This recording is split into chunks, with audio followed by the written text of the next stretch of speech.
Thank you and good evening. APTA,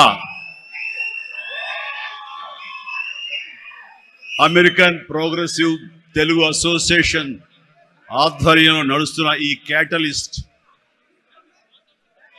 ప్రోగ్రాంకి విచ్చేసినటువంటి అత్యంత మహారథులు దేశ విదేశాల నుంచి ముఖ్యంగా అమెరికా నుంచి ఇక్కడ విచ్చేసి ఈ హైదరాబాదులో తెలుగు వారిని కలుసుకుంటూ తెలుగు వారిలో ఉన్న ఔత్సాహికుల్ని యంగ్ ఎంటర్ప్రినర్స్ని ఎంకరేజ్ చేద్దాం అనే ఉద్దేశంతో ఒకరికొకరు చేదోడు వాదోడుగా ఉంటే ఆ వచ్చే రిజల్ట్ వేరేగా ఉంటుంది. ఆ రిజల్ట్ మనకే కాకుండా మన ప్రాంతానికి, మన రాష్ట్రానికి, మన దేశానికి, మనం ఉండే ఇతర దేశాలకు కూడా ఉపయోగపడే విధంగా ఉంటుందన్న విస్తృతమైనటువంటి విశాలమైన దృక్పథంతో ఈ రోజున ఇక్కడికి ఈ సమావేశం ఏర్పాటు చేశారు. ఈ సమావేశం ఇంత చక్కగా, ఇంత ఎలక్ట్రిఫైయింగ్గా, ఇంత ఎనర్జెటిక్గా జరుగుతూ ఇంతమంది ఈరోజు సమావేశమై మిమ్మల్ని చూస్తుంటే ఆప్తా సభ్యులు కాదు, నా ఆప్తులు అనిపిస్తుంది. అలాంటి ఆప్తులకు నా హృదయపూర్వక నమస్కారాలు తెలియజేస్తున్నాను. కొన్ని సభలకు వెళ్ళినప్పుడు ఏదో ముక్తసరిగా మొక్కుబడిగా ఉంటుంది, కానీ ఇలాంటి చోటుకు వచ్చినప్పుడు నా కుటుంబ సభ్యుల మధ్య ఉన్న ఫీలింగ్, మీరంతా నా కుటుంబ సభ్యులు, ఒక పండుగ పురస్కరించుకుని నన్ను ఇక్కడ ఆహ్వానించారనిపిస్తుంది. అంత ఆహ్లాదంగా ఉంది, అంత ఆనందంగా ఉంది. ఇక్కడ చూస్తుంటే ప్రతి ఒక్కరిలోనూ నా మీద వారికి ఉన్న అభిమానం, ఈ తెలుగు మీద ఉన్న అభిమానం, ఈ దేశం మీద ఉన్న అభిమానం ప్రతి ఒక్కరి కళలో సుస్పష్టంగా కనబడుతూ ఉంది. అండ్ దాని గాను ప్రతి ఒక్కరికి నాకు ఇస్తున్నటువంటి ఈ యొక్క అద్భుతమైన స్వాగతానికి శిరస్సు వంచి నమస్కరిస్తున్నాను. ఇలాంటి అత్యద్భుతమైనటువంటి కార్యక్రమం ఇక్కడ ఏర్పాటు చేయడానికి ముందు ధైర్యం కావాలి, గట్స్ కావాలి. ఇంతమందిని ఇక్కడికి వచ్చి మనం అమెరికా నుంచి 10 మంది వచ్చి ఇక్కడ ఇంతమందిని మనం కలవగలమా? మన ఆహ్వానాన్ని మన్నించి ఇంతమంది వస్తారా? మన ఆంతర్యాన్ని, మన ఎయిమ్ని, మన ఫ్యూచర్, మన యొక్క ధ్యేయాన్ని అర్థం చేసుకుని వస్తారా అన్నటువంటి వీరందరూ కూడా వీళ్ళ అనుమానాలని, వీళ్ళ పటాపంచలు చేసి ఇంతమంది తరలి రావడం అనేది నిజంగా ఈ యంగ్స్టర్స్కి, ఎవరైతే దీని వెనకాల ఈ సంవత్సరం ఉన్నారో, దీనికి ఈ కమిటీలో ఉన్నారో, ఈ ఎగ్జిక్యూటివ్ బాడీగా ఉన్నారో, వాళ్ళందరికీ ఎనలేని ఉత్సాహాన్ని ఇస్తున్నారు. అండ్ నా ఈ రాకకు కూడా ప్రధానమైన కారణం వాళ్ళని ఉత్సాహపరచాలి, వాళ్ళు అనుకున్న ఎయిమ్ నెరవేరేలాగా ఉండాలి. తద్వారా ఎంతో మంది ఔత్సాహికులకు ఇది ఊతంగా ఉండాలి.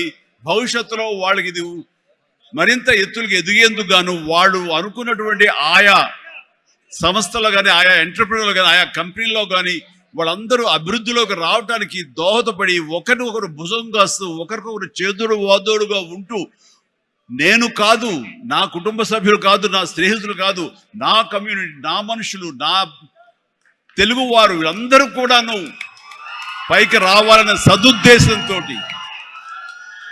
ఈ తెలుగు కమ్యూనిటీని మనందరం ఒకటి చేసి వాళ్ళందరూ అభివృద్ధి దోహదపడాలి. ఈ రోజున మనం సంపాదించుకున్నాం, మనం అమెరికాలో బాగా ఉన్నాం అనే కాకుండా మనం బాగుండటంతో పాటు మరింత మంది కూడా బాగుండాలన్న సదుద్దేశంతో ఈ రోజున ఈ క్యాటలిస్ట్ అనే ఈ ప్రోగ్రాం ఆప్తా ఆధ్వర్యంలో నిర్వహించడం అనేది ఎంతో ఉదాహం. వారందరికీ కూడా అభినందనలు తెలియజేస్తాను. వారిలో ముఖ్యంగా సుబ్బు కోట, అలాగే సాగర్ లగ్గిశెట్టి, అలాగే రమేష్ తుమ్ము, మధు వల్లి చైర్మన్ ఆఫ్ ఆప్తా, అలాగే చంద్ర నల్లం, శ్రీనివాస్ చందు, శ్రీనివాస్ చిమిట, విజయ్ గుడిసేవ, బాబీ అడ్డా.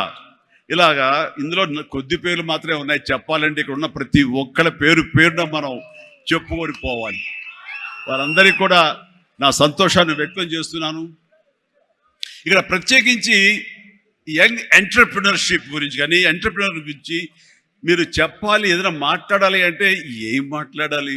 ఎంటర్ప్రినర్కి ప్రాపర్ స్పెల్లింగ్ కూడా తెలియదు నాకు. ఏం మాట్లాడాలి, ఎలా చేయాలి, దీని గురించి అంటే నాకు తెలియదు. నాకు అప్పుడు అనిపించింది, ఒక మనిషి అభివృద్ధిలోకి రావటానికి ఈ ఎంటర్‌ప్రెన్యూర్‌షిప్ గురించి మన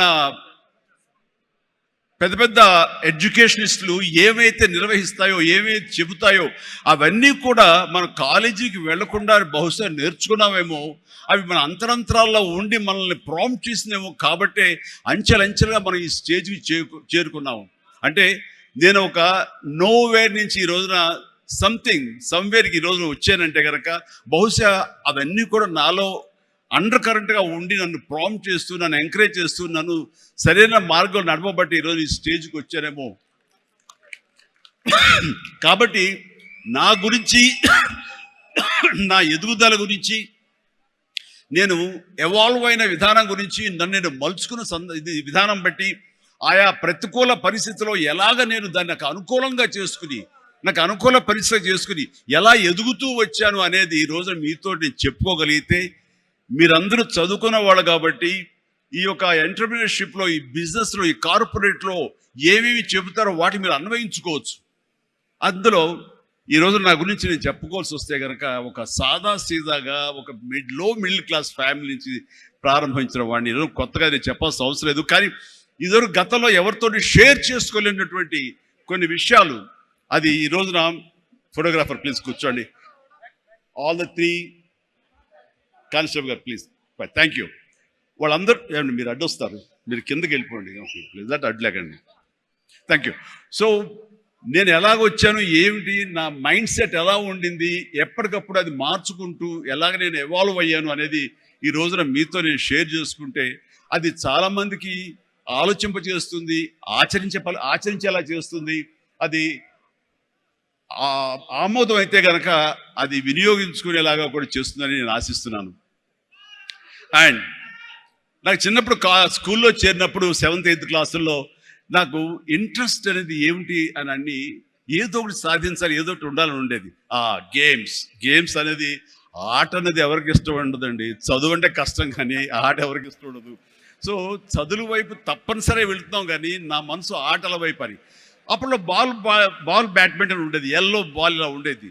సో 1-2 రోజులు ఆడిన తర్వాత 3వ రోజు ఎవడో ఏమో తెలియదండి, సరిగ్గా కొడితే అది నా కంటికి తగిలి కళ్ళు వాచిపోయింది.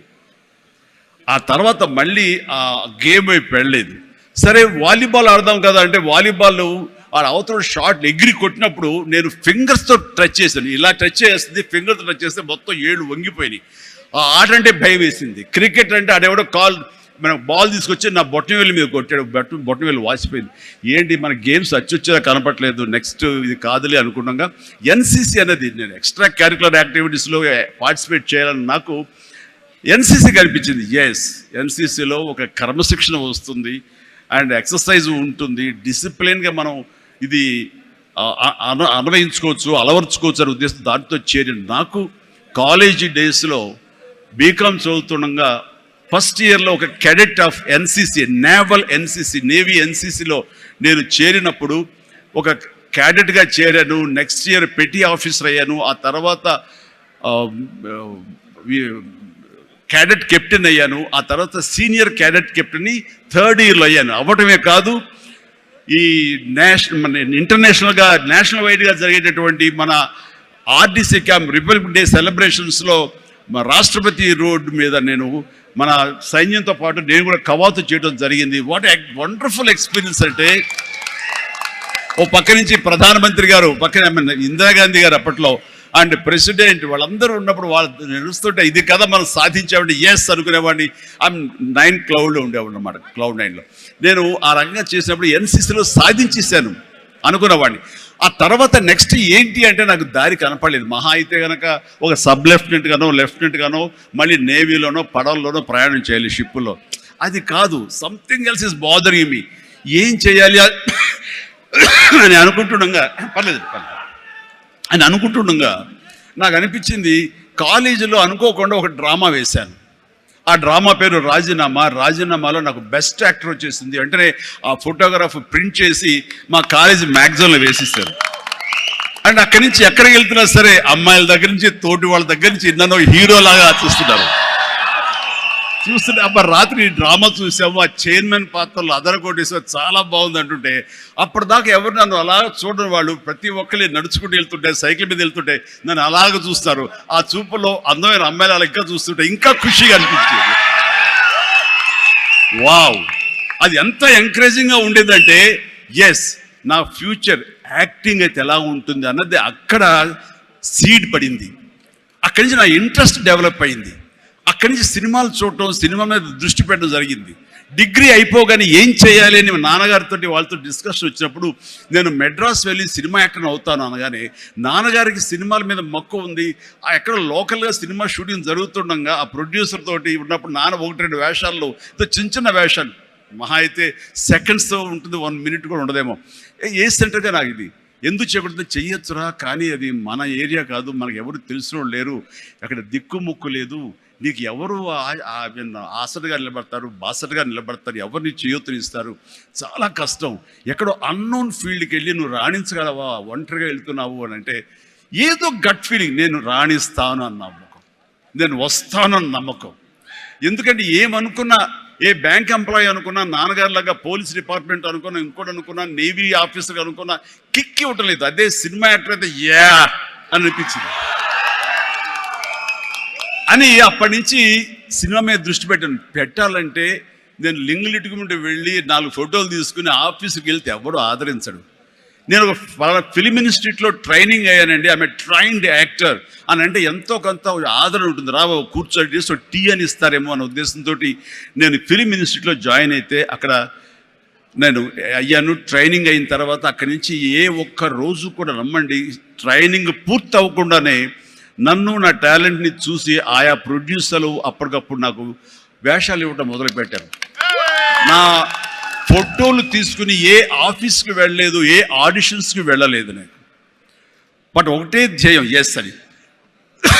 ఆ టైంలో అందరూ తెలుసుకోవాల్సింది, మీ వర్క్లో కూడా తెలియకుండా పాండి బజార్ వెళ్ళేవాడిని ఎప్పుడైనా. అక్కడ వెస్టర్న్ ఇంట్రెస్ట్ నుండి డిస్గస్టెడ్ పీపుల్, ఫ్రస్ట్రేటెడ్ పీపుల్ అక్కడ ఉండే కాఫీలు టీలు తాగేవాళ్ళు. నేను అక్కడికి వెళ్ళేవాడిని. కొంతమంది కలిసి, ఏంటి కొత్తగా వచ్చావా, ఏం చేస్తున్నావు, సినిమాల వేషం ట్రై చేస్తానని, ఇంకా ఇన్స్టిట్యూట్ ట్రైనింగ్ అవుతున్నాను. ఆహా, అబ్బో, రైట్ రారా, వీడు చూడు ఎంత అందంగా ఉన్నాడో, కొట్టేరు లాంటి ముక్కు, మంచి ఇది వచ్చేస్తూ, వీడికే దిక్కు ముక్కు లేదు, సోసోగా కనిపించే నీకేంటా, ఇదో ఇక్కడ అక్కు ఆశ పెట్టుకోకు, ఇక్కడున్న ప్రతి ఒక్కరు కూడా సినిమాల్లో ఏదో ప్రయత్నం చేస్తున్న వాళ్ళే, ఇక్కడ నా అనేవాళ్ళు ఎవరు లేకపోతే నువ్వు రాణించలేవు అని చెప్పినప్పుడు చాలా డిసప్పాయింట్ అయిపోయేవాడిని, సల్క్ అయిపోయేవాడిని, కుంగిపోయేవాడిని. అలాగే రూమ్కి వెళ్ళేవాడిని, ఆ రోజంతా నిద్ర పట్టేది కాదు. నిజమా అనేది, నేను ఏదైతే ఆశలు ఏదైతే మనసులో పెట్టుకుని నేను అవుతాను నమ్మకం ఉందో, ఆ నమ్మకం సడిలిపోయేది, బ్రేక్ అయిపోయేది, కూలిపోయేది. అప్పుడు నేను ఒక్కడనే, నాకు ఆంజనేయ స్వామి ఒక్కడే నాకు ఉండేవాడు. ఆయన దగ్గరికి వెళ్ళి ఆయన ప్రార్థించుకోను, ఆయనతోటే నేను కాన్వర్స్ చేసేవాడిని, ఆయనతోటే సంభాషించేవాడిని. ఆయనతోటి నేను ఏది మాట్లాడినా సరే ఆయన నాకు బదులు చెప్తున్నట్టుగా అనిపించేది. నేను ఎవరు వెళ్ళమన్నారా అక్కడికి, నెగిటివిటీ ఫీల్డ్లోకి? నీకు పాజిటివ్ కావాలి, ఎక్కడైతే నీకు పాజిటివిటీ ఉంటుందో నీ పాజిటివ్ ఫీలింగ్ని, నీ ఎయిమ్ని అది ఎన్హాన్స్ చేస్తుంది, స్ట్రెంగ్తన్ చేస్తుంది. అక్కడికి వెళ్ళు, అది గట్టి పడేంత వరకు, నీకు అవకాశాలు వచ్చేంత వరకు, నువ్వు రాణించేంత వరకు నెగిటివిటీని అస్సలు దగ్గర తీసుకోకు, ఫ్రస్ట్రేటెడ్ పీపుల్స్ సమక్షంలో వెళ్ళకు, నీ మీద నమ్మకం పెట్టుకో అని ఆ భగవంతుడు నాకు చెప్పాడు. ఏ పర్సనాలిటీ డెవలప్మెంట్స్ కానీ, ఏ మన బిజినెస్ మేనేజ్మెంట్లో కానీ ఏ బుక్స్ నాకు ఏమీ తెలియదు, అది స్పెల్లింగ్ కూడా తెలియదు నాకు. ఆయన చెప్పినప్పుడు ఇంట్యూషన్, అది నా అంతరాత్మే నాకు ప్రబోధించిందా, లేకపోతే బయట నుంచి ఆ భగవంతుడే చెప్పాడా, అది నేను అది నిర్వచించను. కానీ ఎస్, ఇక మీద అటు వెళ్ళకూడదు అని అనుకున్నాను. ఎప్పుడు ఇంతవరకు మళ్ళీ ఆ నెగిటివిటీ వైపు, వాళ్ళ ఫ్రస్ట్రేటెడ్ పీపుల్ ఎప్పుడు ఎంటర్టైన్ చేయలేదు నేను. ఆ నమ్మకమే నాకు నిజంగా నాలో బలమైంది. అంటే మీరు ఒక ఉదాహరణ చెప్తాను అందరికీ అర్థమయ్యేలాగా. మనం ఒక అద్భుతమైనటువంటి సౌధం, ఒక బిల్డింగ్ కట్టాలంటే స్లాబ్ వేస్తాం. ఆ స్లాబ్ వేసినప్పుడు ఆ వేసిన ఒక్కరోజు వర్షం పడకుండా ఉంటే బాగుండు, అది దాని నీరు తగలకుండా ఉంటే బాగుండు, అన్ని రకాల కేర్లు తీసుకుని, వెదర్ రిపోర్ట్ కూడా తీసుకుని మనం స్లాబ్ వేస్తాం. ఆ స్లాబ్ వేసిన 24 hours తర్వాత దాన్ని నీరు పడితే గనక లోపల మొత్తం అది పాడైపోతుంది. అలాంటి స్లాబ్ ఆ తర్వాత క్యూరింగ్ చేయడం కోసంగా అదే వాటర్ తోటి మనం క్యూర్ చేస్తాం మనం. అప్పుడు ఆ వాటర్ దాన్ని స్ట్రెంగ్త్కి బలం ఇస్తుంది తప్ప అది కూలిపోవడానికో అది ఇదే పాడైపోవడానికో దోహదపడదు. అంటే మనం మానసికంగా గట్టిపడినప్పుడు ఏ నెగిటివిటీ అయినా సరే మనం ఏమీ చేయలేదు. అంటే ఇంకొక ఉదాహరణ చెప్పాల్సి వస్తే కనుక, ఒక పెరుగు తోడుకుంటున్నప్పుడు ఆ ప్రాసెస్లో ఒక చిన్న ఉప్పు బెళ్ళ పడ్డా లేదు ఒక నిమ్మకాయ రసం అందులో పడ్డా సరే మొత్తం విరిగిపోతుంది. అదే పెరుగు గట్టిపడిన తర్వాత దాంట్లో అదే నిమ్మకాయ అదే ఉప్పు వేస్తే ఆ రుచే వేరు. అందుకని మనం ఆ యొక్క ప్రాసెస్లో ఉన్నప్పుడు, అది సాధించాలనే మన పట్టుదలతో ఉన్నప్పుడు ఎలాంటి నెగిటివిటీ ఉండకూడదు. నీ మనసునే నమ్ముకోవాలి. నీ ఎయిమే నీకు మెయిన్. కళ్ళ గంతగడ్డ గుర్రంలాగా నీ ఎయిమ్ వైపు నువ్వు సాధించుకుంటూ దాన్ని ఏవైనా సరే నా వశం చేసుకోవాలన్న పట్టుదలతో వెళ్తూ ఉండాలి. వెళ్ళేవాడి కష్టాన్ని నమ్ముకోవాలి, పర్సెవరెన్స్ నమ్ముకోవాలి, డెడికేషన్తో ఉండాలి. ఆ రకంగా నేను నిజం చెప్తున్నాను. నేను ఎప్పుడు ఎక్కడ ఏ చెడు అలవాట్లకు కానీ, ఎక్కడ ఏ వయసెస్ కానీ, వ్యసనాలకు కానీ లోను కాకుండా ఆంజనేయ స్వామి అనేవాడు నా ధ్యేయం. నాకు సినిమాలో నెంబర్ 1 అవ్వాలన్నది ఒకటే ధ్యేయం. ఆ రకంగా ముందుకుంటూ వెళుతూ వస్తూ ఉండేవాడిని. ఈ లోపల అవమానాలు జరగకపోలేదు, ఎన్నో డిసప్పాయింట్మెంట్ జరగకపోలేదు. అయితే అప్పట్లో నాది బాగా గట్టిపడినటువంటి కాంక్రీట్ స్లాబ్, బాగా గట్టిపడినటువంటి పెరుగులాగా అయ్యాను. కాబట్టి ఇవేమీ నాకు లేవు. వీటిని నాకు అనుకూలంగా మలుచుకున్నాను. ఒక గ్రద్ద పైకి ఎగురుతున్నప్పుడు తన స్వశక్తితోటి పైకి ఎదగదు. కొంతవరకు ఎగిరిన తర్వాత అక్కడ ఉండేటటువంటి గాలి పవనాలని అదును చూసుకుని వాటిలోకి ఎంటర్ అయ్యి ఆ యొక్క కరెంట్స్తో అది ఇంకొంచెం హైట్కి వెళ్తుంది. అందుకని నాకున్న పరిస్థితులు నాకు అనుకూలంగా మార్చుకుని నేను పైకి వెళ్తూనే వచ్చాను తప్ప ఎప్పుడు కిందకి పడలేదు. ఈ రోజుకి పడలేదు. సినిమా ఇండస్ట్రీకి అంత ఇదిగా ఉన్నానంటే నాకు నేనుగా ఏర్పరచుకున్నటువంటి, నాకు నేనుగా చూసిన ఫిలాసఫీ తోటి ఆ యొక్క దీంతో ముందుకు వెళ్తూనే వచ్చాను. అంటే చాలాసార్లు చెప్పాలంటే ఎన్నో డిసప్పాయింటింగ్ జరిగింది నాకు. అంటే ఒక సినిమాలో నన్ను బుక్ చేసి మహానటుడు రామారావు గారితో అప్పట్లో ఒక సినిమా చేశాను, తిరుగులేని మనిషి అని. దేవి ప్రసాద్ గారు ప్రొడ్యూసర్. అందులో నేను, ఫటాఫట్ జయలక్ష్మి, ఆయన, రతి అగ్నిహోత్రి చేశారు రామారావు గారితో. ఆ సినిమాలు చాలా బాగా చేశాను. రామారావు గారి పక్కన మరొక హీరోగా నాకు అవకాశం వచ్చింది. అంతా ఎర్లీ స్టేజ్లోనే అనుకుంటున్నాను. నాకు ఆ సినిమా ఫెయిల్ అయింది. ఆ తర్వాత మళ్ళీ అదే రామారావు గారితో మళ్ళీ సినిమా చేసే అవకాశం వచ్చింది ఒక దిగ్దర్శకులతోటి. అయితే నాకు డేట్లు ఇచ్చారు, నా మెజర్మెంట్స్ తీసుకున్నారు, నేను వెయిట్ చేస్తాను. కానీ నా పేరు లేకుండా మరొకరి పేరుతోటి ఆ అనౌన్స్మెంట్ అయ్యేసరికి ఎక్కడ డిసప్పాయింట్మెంట్ వచ్చింది. ఏంటిది అని ఆ రోజున ప్రొడ్యూసర్ పిలిచి, ఇదేంటండి షెడ్యూల్ స్టార్ట్ అయిపోతుందంట, నాకు డేట్లు చెప్పారు, నేను ఆ డేట్లు ఎవరికి ఇవ్వకుండా నేను ఇక్కడ దాచిపెట్టాను, నేను ఎదురు చూస్తున్నాను అంటే, సారీ చిరంజీవి గారు, ఎలా చెప్పాలో తెలియక మేము టైం తీసుకున్నాము.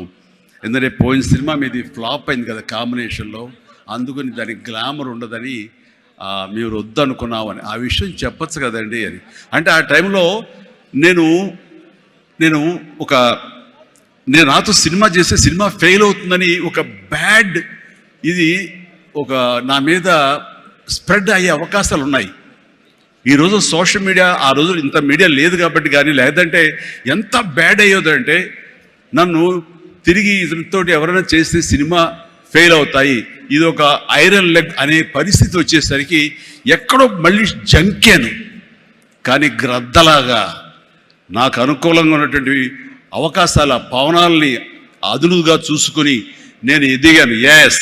దాన్ని పాజిటివ్గా తీసుకున్నాను. ఎవరైతే వద్దులే ఈ సినిమా చిరంజీవి వద్దులే అని నన్ను పక్కన పెట్టి అనుకున్నారో అలాంటి వ్యక్తితోటే నేను రామారావు గారి కంటే ఎక్కువ సినిమాలు ఆయన నాతో చేసేలాగా చేసుకున్నాను. అత్యధిక సినిమాలు రామారావు గారు చేస్తే ఆ మహానుభావుడు ఆ దర్శకుడి దగ్గర, అదే దర్శకులు వారు నన్ను భుజం పట్టి నన్ను పైకి తీసుకుని ఆయనకంటే 4 సినిమాలు ఎక్కువే చేశారు నాతోటి. అది పరిస్థితుల్ని మనకు అనుకూలంగా మలుచుకోవటం, మార్చుకోవటం, తద్వారా మనం ఇంకొంచెం పైకి వెళ్ళటం అనేది. ఆ రోజులో డిసప్పాయింట్ అయిపోయి నీ కసి లేకుండా, లేదా ఆ కసిని నెగిటివిటీ పెట్టి మార్చుకుంటే కనుక అది నిన్ను తినేస్తుంది. నువ్వు ఇలాగే ఉండిపోతావు, అలాగే దిగజారిపోతావు, అలాగే కనుమరుగైపోతావు. అలా కాదు, మనం ఎదురు తిరగాలి, పరిస్థితులు మనం అనుకూలంగా మార్చుకోవాలి. అందునే గ్రంథ ఫిలాసఫీ నాకు ఫిలాసఫీ. అండ్ ఎదిగాను పైకి వెళ్తూ వచ్చాను. ఆయన దగ్గరే నా రికార్డులు ఉన్నాయి. అది నా ఫస్ట్ సినిమా, ₹1 కోటి చూసిన సినిమా అదే. నా రెమ్యునరేషన్ కాదు సుమా, సినిమా బడ్జెట్ 75 లక్షలు వస్తే కనుక వావ్ బ్రహ్మాండమైన బడ్జెట్, ఎంతో రెవెన్యూ అనుకునేవాళ్ళు. ఫస్ట్ ₹1 కోటి. నా తోటి హీరోలు కూడా ₹1 కోటి తెలుగు సినిమా అనే లెవెల్కి వెళ్ళింది. అక్కడి నుంచి కోటి అనేది మామూలు అయిపోయింది. ఒక్కొక్క ఏరియాలోనే ₹1 ఆ తర్వాత నా రెమ్యూనరేషన్ 1 కోటి పైబడి అలా అంచెంచుగా ఎదుగుతూ వచ్చాను. నేనేమన్నానంటే, మీ బలం మీ పాజిటివ్ థింకింగ్, మీ బలం మీ కన్విక్షన్, మీ బలం మీ ధ్యేయం నుంచి పక్కదారి పట్టకపోవటం. మీరెవరైనా సరే మీ ఎయిమ్ ఏంటి అనే దాన్ని మీరు ఫిక్స్ చేసుకోండి. ఆ ఎయిమ్ని వెళ్ళటం కోసంగా దారులు వెతుక్కోండి. అవకాశాలు ఇలాగ అబండెంట్గా ఉంటాయి. వాటిల్లో మనకు కావలసిన అవకాశాలు, మన ధ్యేయానికి లక్ష్యానికి దగ్గరగా ఉండే అవకాశాలు మనకి పాపపై కనపడుతుంటాయి. ఆ పాపపై కనపడే దాన్ని మనం గుర్తించగలగాలి, వాటిని ఎంబ్రేస్ చేసుకోగలగాలి, వాటిని మనకు అనుకూలంగా మనం మలుచుకోగలగాలి, అవి మనం బలంగా చేసుకోగలగాలి, వెళ్ళాలి. ఇనీషియల్గా వెళ్ళినప్పుడు డబ్బే సంపాదించుకోండి. డబ్బే కాదు ప్రధానం, నిలదొక్కుకోవడం ప్రధానం.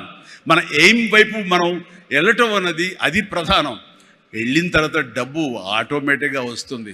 అనుకున్నావా ఇంత వస్తుందని, ఆ తర్వాత డబ్బునే పెంచుతుంది. సో నేను అలాగే వెళ్తూ వచ్చాను. నిలదొక్కుకోవాలి, ఇక్కడ నెంబర్ 1 అనిపించుకోవాలి, నా స్థానం సుస్థిరం. ఇది లేకపోతే నేను బయట నయా పైసాకి పని చేయను. ప్రైమ్ టైం నా లైఫ్లో అయిపోయింది కాబట్టి ఇక్కడ ఏవైనా సరే ఆ రకంగా వెళ్ళాడు. ఎక్కడ ఈగోకు వెళ్లకుండా, ఎక్కడ హర్ట్ అవ్వకుండా, వాళ్ళు నన్ను సినిమాలను తీసేసరే, నన్ను కాదన్నారే అనే కోపం కంటే కూడాను వాళ్ళని ప్రసన్నం చేసుకోవాలి. వాళ్ళు మళ్ళీ అతను మనం బాధ పెట్టుంటామేమో కదా అని వాళ్ళ మనసుల్లో వాళ్ళు వాళ్ళు గిల్ట్ ఫీల్ అయ్యేలాగా చేసి నెక్స్ట్ ఏమైనా సిద్ధం సినిమా చేయాలయా అని అనిపించేలాగా నా బిహేవియర్ ఉండేది. ఆ బిహేవియర్ తోటి వాళ్ళ ఆఫీస్కి వెళ్ళి కూర్చునేవాడిని. అంటే అక్కడ నాకు ఒక పౌరుషం లేదని కాదు, పరిస్థితి నాకు అనుకూలంగా మలుచుకోవటంలో నేను అది ఆ రకంగా కొంచెం తగ్గి వెళ్తాను. నేను తగ్గడం మూలంగా ఆ తర్వాత వచ్చే కరెంటు వేవ్స్ దాని మీద ఎక్కితే అదే తీసుకెళ్తాను పైకి. అది నమ్మిన వాడిని నేను. అలాంటి దర్శకులతోటి, ఆ దర్శకులతోటి నేను హైయెస్ట్ సినిమాలు చేశాను అనేది ఈ రోజున వాస్తవం. అలాగే ఇక్కడ సినిమా ఇండస్ట్రీలో నీ టాలెంట్ అనేది ఇనిషియల్ స్టేజ్లో secondary. How you behave, how you cooperate with the producers. So all the time how you look in to their benefit. వాళ్ళ బాగులు ఎలా చూసుకుంటావు, వాళ్ళకి లాభం రావాలి ఎలా చూసుకుంటావు అనే దాని మీద దృష్టి పెడితే అది నిన్ను మరింత దగ్గర చేర్చుకుంటుంది. రామారావు గారి ఎగ్జిట్ తర్వాత, ఆయన పాలిటిక్స్కి వెళ్ళిన తరువాత ఒక గ్యాప్ లోపల ఉన్నారు మహానటులు ఎంతోమంది ఉన్నారు. శోభన్ బాబు గారు, కృష్ణరాజు గారు, కృష్ణ గారు, నాగేశ్వర గారు, అందరూ ఉన్నారు.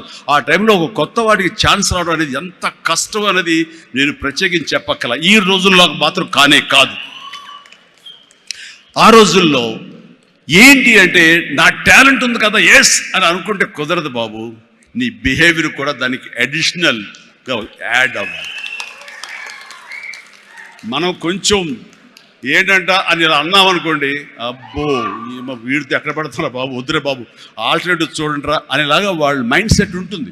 మనలాంటి నటులు ఎంతోమంది ఉంటారు. బట్ వాళ్ళలో మనం బెస్ట్ ఆప్షన్ అంటే అపార్ట్ ఫ్రమ్ అవర్ హిస్టానిక్ టాలెంట్స్, మనకున్న నైపుణ్యం కంటే కూడా మన వ్యక్తిత్వం కూడా అక్కడ చాలా చాలా ప్రధానమైన పాత్ర వహిస్తుంది. అలాంటి వ్యక్తిత్వాన్ని నమ్ముకుని వాళ్ళ ఆఫీసులకు వెళ్ళి కూర్చుని వాళ్ళతో సత్సంబంధాలు ఏర్పరచుకుని మీలో ఒకడిని అంటూ వాళ్ళకి ఆ నమ్మకం కలిగించి పెట్టి అలా ముందుకు వెళ్తుండేవాడిని. ఎలాగ ఎవాల్వ్ అయ్యాను అంటే, నన్ను ఇండస్ట్రీ నాకు చేయూతనిచ్చి ఇండస్ట్రీ నన్ను పైకి ఎదిగేలా చేసింది అనే దానికంటే, నన్ను ప్రేక్షకులు ఫస్ట్ వాళ్ళను గుర్తించారు. ఇండస్ట్రీ గుర్తించలేదు, ప్రేక్షకులు గుర్తించారు, ప్రేక్షకులు చేయూతనిచ్చారు. అందుకనే ప్రేక్షకుల పట్ల నాకు ఎప్పుడూ కృతజ్ఞత ఉంటుంది. ఇది మీకు అర్థమయ్యేలాగా తేర్తలంగా చెప్పాలి అంటే, రామారావు గారు ఎగ్జిట్ తర్వాత ఎవరు అంటలో ఇద్దరు ముగ్గురం పోటాపోటీగా నిలబడి ఉన్నప్పుడు లక్ష్మీ ఫిలిం డిస్ట్రిబ్యూటర్స్ అని విజయవాడలో ఉండేవాళ్ళు. అప్పట్లో ఇప్పట్లాగా బయింగ్ అలాంటివి లేవు, ఏరియాల వైజ్ కొనటం సినిమాలు లేవు, బయర్ సిస్టమ్ లేదు, ఓన్లీ డిస్ట్రిబ్యూషన్. అంటే డిస్ట్రిబ్యూటర్ అనేవాళ్ళు బెజవాడ నుంచి వచ్చి ఎవరెవరు ఏ సినిమాలు తీస్తారు, కథలు నచ్చితే కనుక ఆ కథకి ఇంత బడ్జెట్ ఇచ్చేవాళ్ళు. ఆ బడ్జెట్ తోటి సినిమాలు తీసేవాళ్ళు, అందులో లాభాలు ఎంతో మిగుల్చుకుని మిగతా వాళ్ళు డిస్ట్రిబ్యూటర్స్ వాళ్ళు డిస్ట్రిబ్యూట్ చేసుకుని ఆ వచ్చే డబ్బు వాళ్ళు పంచుకునేవాళ్ళు. ఇది సిస్టమ్. ఆ సమయంలో ఒక కథ చెప్పి మేము సో హీరోని మేము అనుకుంటున్నామని ఆ ప్రొడ్యూసర్స్ చెబితే, లింగమూర్తి గారని లక్ష్మీ ఫిలిమ్స్ సంబంధించినటువంటి వాళ్ళ CEO ఆయన వచ్చారు.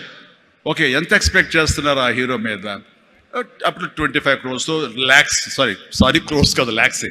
25 lakhs 30 lakhs, కానీ మాది బడ్జెట్ ఎక్కువ అండి, 50 lakhs పైన అవుతుంది అని. అంటే ఆ హీరో మీద 50 lakhs అంటే మాకు చాలా రిస్క్. చిరంజీవి అని వస్తున్నాడు కదా, అతని మీద అయితే ఇస్తాం అని.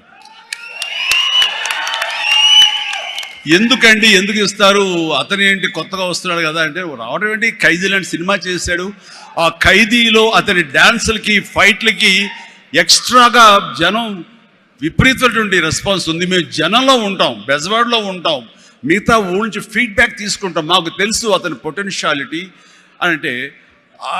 చెన్నైలో ఉండేవాళ్ళు, మెడ్రాస్లో ఉండేవాళ్ళు కొంచెం సంశయిస్తూ వచ్చారు. కాదండి, ఇతనైతేనే 50 ఇస్తాం, వాళ్ళైతే మాత్రం 30 కంటే ఎక్కువ ఇవ్వలేము అని వాళ్ళు తేల్చి చెప్పిన తర్వాత ఆయన ఒక మాట అన్నాడు, సాంగ్స్ అండ్ ఫైట్స్ అనేవి అప్పటి వరకు మినీ ఇంటర్వెల్స్, స్మోక్ చేసేవాళ్ళు కానీ, లేకపోతే బాత్రూమ్ వెళ్ళేవాళ్ళు కానీ, లేకపోతే రిఫ్రెష్మెంట్స్ కోసం బయటికి టీ తాగడం వెళ్ళే వాళ్ళకి సాంగ్ రాగానే వాళ్ళు బయటికి వెళ్ళిపోయేవాళ్ళు. ఫైట్స్ అనగానే కొంచెం అసహనంగా ఉండి బయటికి వెళ్ళిపోయేవాళ్ళు, ఎందుకంటే అది డూప్ చేస్తున్నాడు రా, మధ్యలో క్లోజప్స్లో హీరో తప్ప, అండ్ సాంగ్స్లో ఏంట్రా అది అలాగే ఉండేది కామెంట్స్. ఆయన చెప్పిన మాటలు ఇవి, నా మాటలు కాదు. ఆయన అన్నారు, కానీ అదే ఈ అబ్బాయి సాంగ్స్ అయితే కనుక ప్రొజెక్టర్ ఆపి మళ్ళీ రిపీట్ తోటి మళ్ళీ వేయండి అని అనిపించుకుంటున్నారు. ఇది మాకు కావాలి, ఇది మాకు డబ్బులు తెచ్చిపెట్టేది, కాబట్టి ఈ అబ్బాయి అయితే కనుక ఇంత ఇస్తాము అని తేల్చుకోవడంటే, అప్పుడు వీళ్ళందరూ తప్పనిసరి, అంటే ప్రజలు కోరుకుంటున్నారు కాబట్టి, డిస్ట్రిబ్యూటర్స్ ఇన్సిస్ట్ చేస్తున్నారు కాబట్టి, నాకు ప్రొడ్యూసర్ అప్పుడు నా వైపు చూశారు.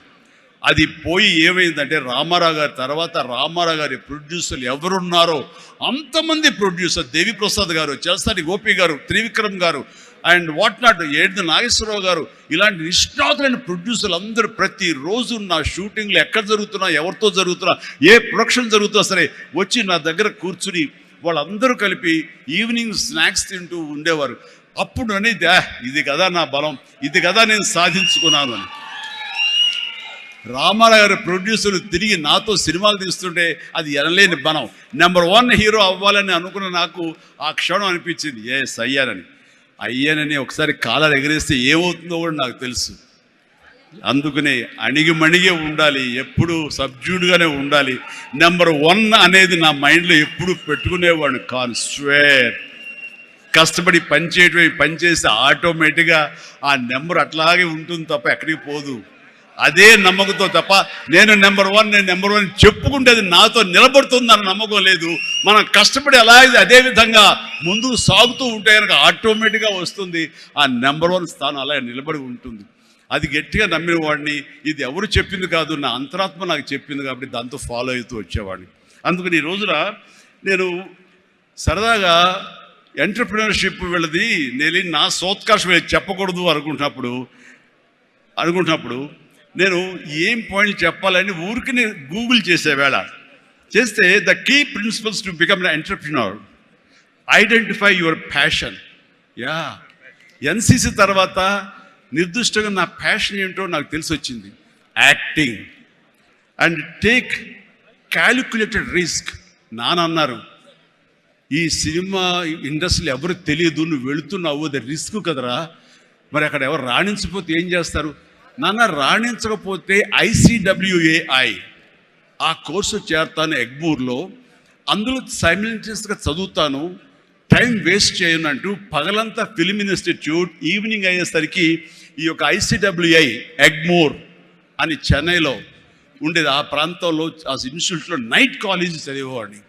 ఒక 6 months అయిన తర్వాత చాలా కష్టమైపోయేది, నైట్ నిద్ర లేకుండా, పగలేమో ఈ ఫిలిం ఇన్స్టిట్యూట్లోనే అనుకుని చేయలేక నెమ్మదిగా నా ఇంట్రెస్ట్ స్ట్రెంగ్తన్ అవుతుంది, నాలో బలమైనటువంటి నమ్మకం ఏర్పడుతుంది, ఖచ్చితంగా రాణించగలన్న బలంతో వేసారంటే దీన్ని తెలియకుండా నేను వదిలేశాను. అది అలాగా. సో ఆ రిస్క్ తీసుకున్నాను నేను చెన్నై వెళ్ళి. Set clear achievable goals. Yes, నాకున్న టాలెంట్ డ్యాన్స్ అచీవ్ చేయగలను, నాకు టాలెంట్ ఒరిజినల్ ఫైట్స్ చేయగలను. Yes, I can do that. Performance ఇవ్వగలను. ఆ ఇవ్వటంలో పాటు ఒకే మాస్ మాస్ మాస్ అంటే ఎప్పటికైనా బోరు కొడుతుంది, అలా కాదు. అంటే డిఫరెంట్ డైరెక్టర్స్ నమ్ముకున్నాను నేను, డిఫరెంట్ కథలు నమ్ముకున్నాను. ఒక పక్క నుంచి ఖైదీ సినిమా చేస్తే, మరో పక్క నుంచి నేను మంత్రి గారి వియ్యంకుడు సినిమా చేస్తాను. College students, young lad, love subject చేశాను. రెండు కలిపి ఒక వారంలో రిలీజ్ అయింది. మీరు కావాలంటే గతంలోకి వెళ్ళి ఆ ఖైదీ రిలీజ్, నెక్స్ట్ మంత్రి గారి వియ్యంకుడు చూడండి. 1 week రెండు, ఒకటి సూపర్ డూపర్ ఫినామినల్ హిట్, ఒకటి సూపర్ హిట్ అయింది మంత్రి గారి వియ్యంకుడు. ఆ తర్వాత శుభలేఖ, ఒక డిగ్నిటీ ఆఫ్ ల్యాబ్, మన మహానుభావుడు విశ్వనాథ్ గారి డైరెక్షన్లో సినిమా చేశాను.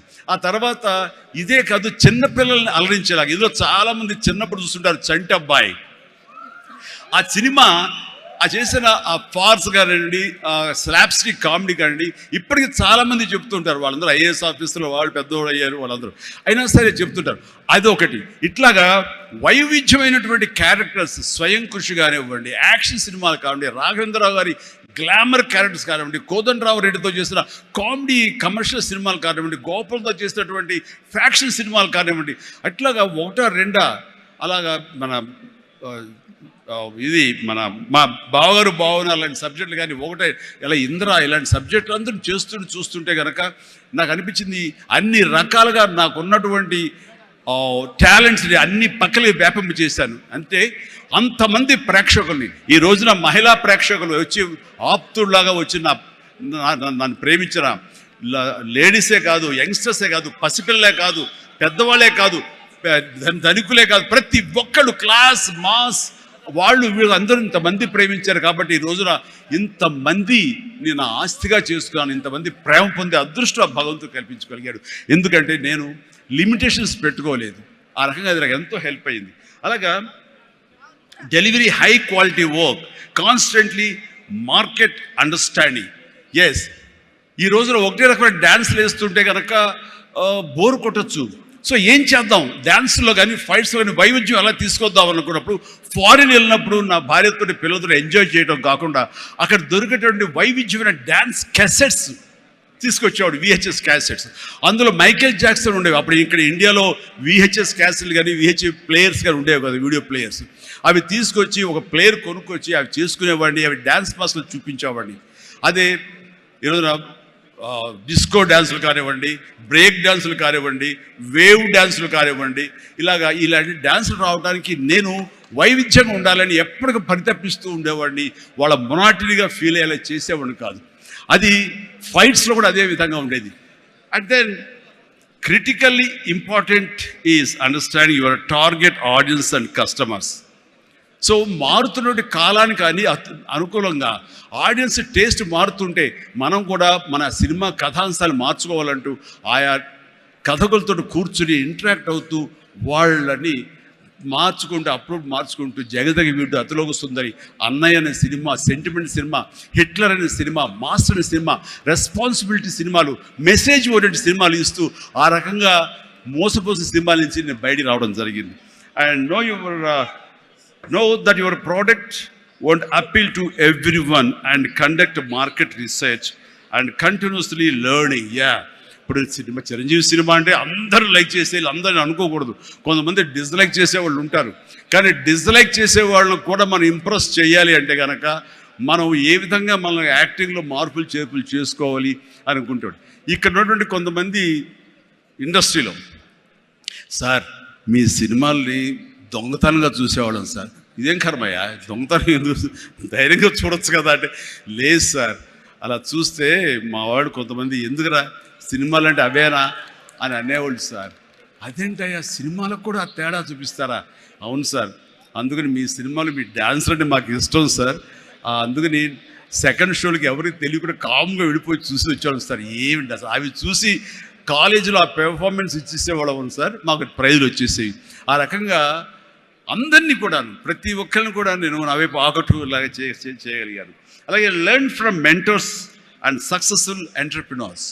ఎవరైతే మీకంటే ముందే సాధించారో వాళ్ళని మీరు ఆధారంగా చేసుకుని వాళ్ళు ఏ విధంగా అంత స్థాయికి వెళ్ళారు, టాటా వాళ్ళు కానీ ఇంకోళ్ళు కానీ వెళ్ళారు.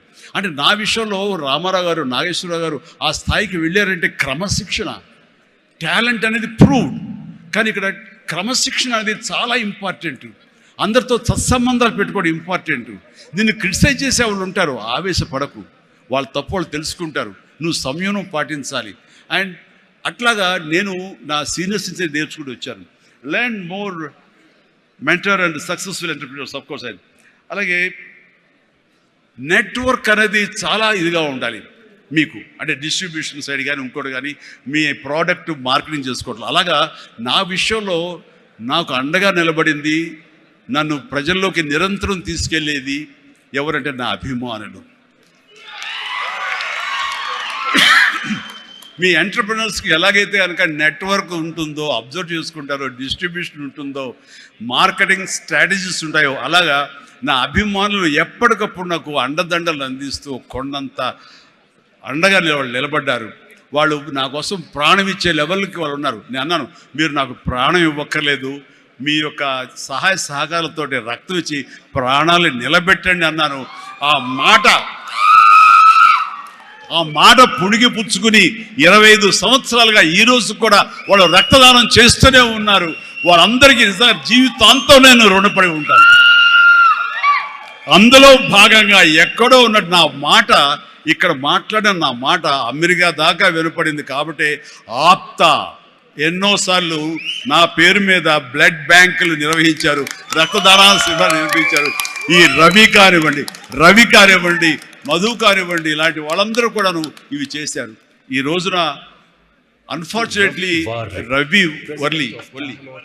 రవి వర్రే ఒక బ్రెయిన్ స్ట్రోక్ వచ్చేది ఆగిపోయినప్పుడు, ఆ విషయం తెలిసినప్పుడు అతనికి వీడియో పెట్టాను నేను.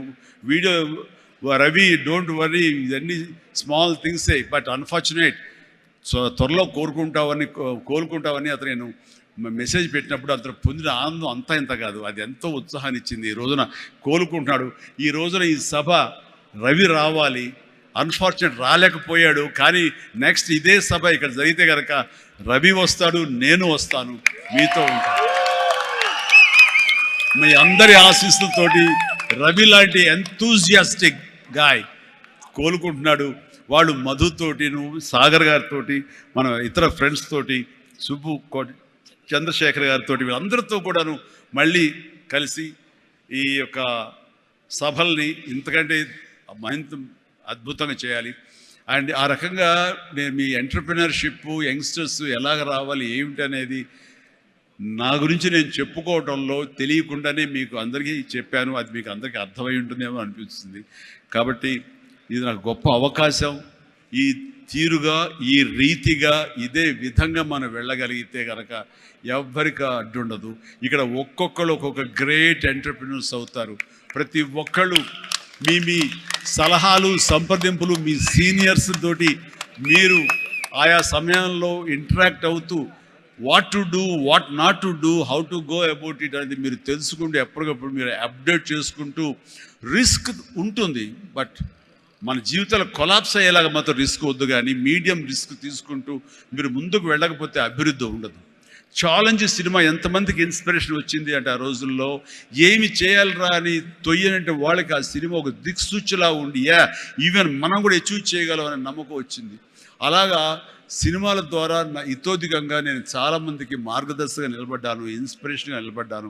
ఆ రకంగా మీరు కూడా ఈ వండర్ఫుల్ జీవితం, ఒకే ఒక జీవితం, దీన్ని సద్వినియోగపరుచుకుంటూ మీరు మరింత హైట్స్కి ఎదగాలని, మరింత అభివృద్ధిలోకి ఎదగాలని, ఇదే సభ 1 year లోపు జరిగినప్పుడు మీరు ఫీల్ అవ్వాలి, లాస్ట్ టైం మనం వచ్చే January 25, కానీ ఈ January 26 ఆ ప్రాంతాల్లో మనం ఎంత ఎదిగాము, ఇది అని చిరంజీవికి మీరు చెప్పుకుంటే కనుక అంతగా మించి నాకు కావాల్సింది ఏమీ లేదు. ప్రతి ఒక్కరిని మనస్ఫూర్తిగా ఈ అవకాశాన్ని సద్వినియోగపరచుకోండి. మీ యొక్క అభివృద్ధికి దీన్ని దోహద. Thank you, thank you, thank you.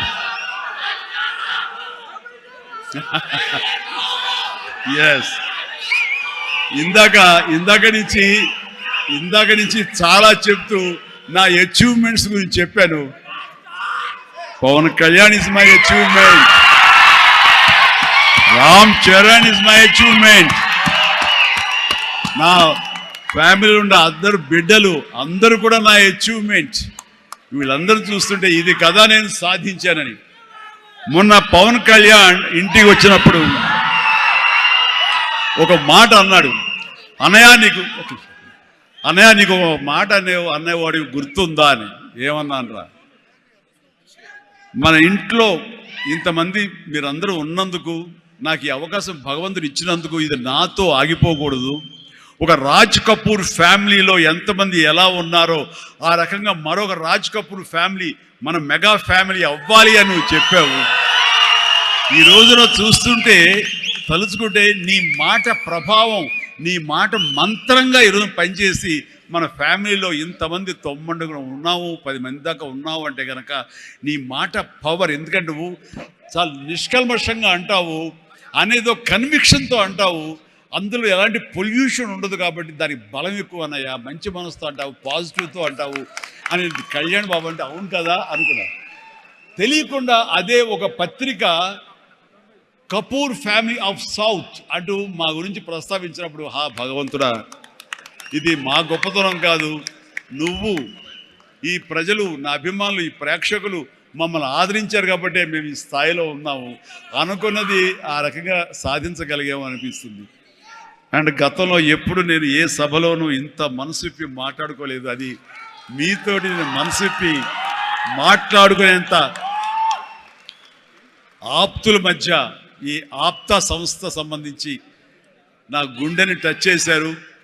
అందుకనే లోపల నుంచి అది తన్నుకు వచ్చింది కాబట్టి మనస్ఫూర్తిగా నా కుటుంబ సభ్యులతోటి, నా వాళ్ళతోటి నేను మాట్లాడుతున్నట్టుగా అనిపిస్తుంది.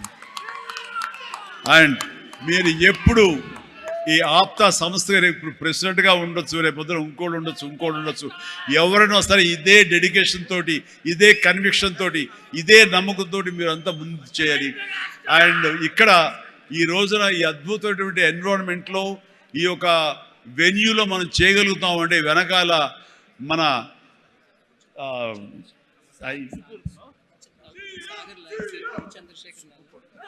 ఈ వెన్యూ ఇచ్చినటువంటి మా గోపి చల్మశెట్టి అనిల్ అంటారు. గోపి నాకు అత్యంత ఆప్తుడు, నా ఇంటి మనిషి. మేము ప్రతిరోజు కలుసుకుంటూనే ఉంటాం. అతను కూడా మామూలు సాదాసీదా స్థాయి నుంచి ఈ రోజున తనలో ఉండే ఆ ఇంటెలిజెన్స్ అవనివ్వండి, ఆ ఇంటలెక్చువల్ థాట్స్ అవనివ్వండి, ఆయన చెప్పాలంటే సైన్స్ చదువుకొని సైంటిస్ట్ ఆయన. ఈ రోజున మన దేశం గర్వించే విధంగా గ్రీన్ ఎనర్జీలో ఆయన పాయనీర్ అయ్యాడు, నిష్ణాతుడయ్యాడు, హైట్స్కి వెళ్ళాడు. ఇప్పుడు ప్రపంచపరంగా కూడా మనందరం గర్వించే స్థాయికి తను వెళ్ళాడు.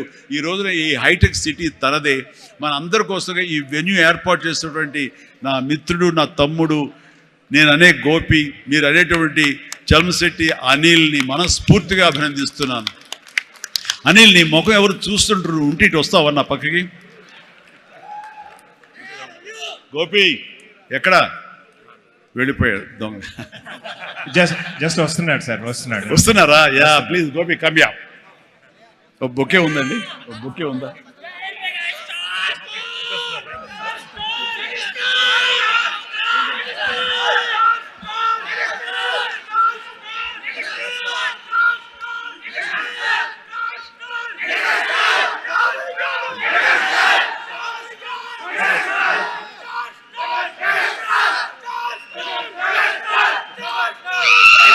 Megastar.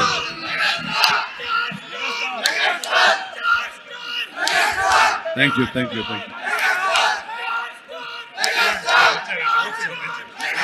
Gopi garu. Thank you, Gopi. And వీళ్ళు ఏర్పరిచిన ఈ సభకి మీరు చేసినటువంటి ఈ యొక్క సపోర్ట్కి వారందరి తరపున ఆప్తా తరపున నేను ఆప్తా క్యాటలిస్ట్ తరపున నేను మీకు ధన్యవాదాలు More తెలియజేస్తాను. important is I want to this being a catalyst and an entrepreneurial platform. This is the basic nature what you have to learn. మనం ఈయన పర్సనాలిటీ నుంచి నేను I think I personally know him 70 years.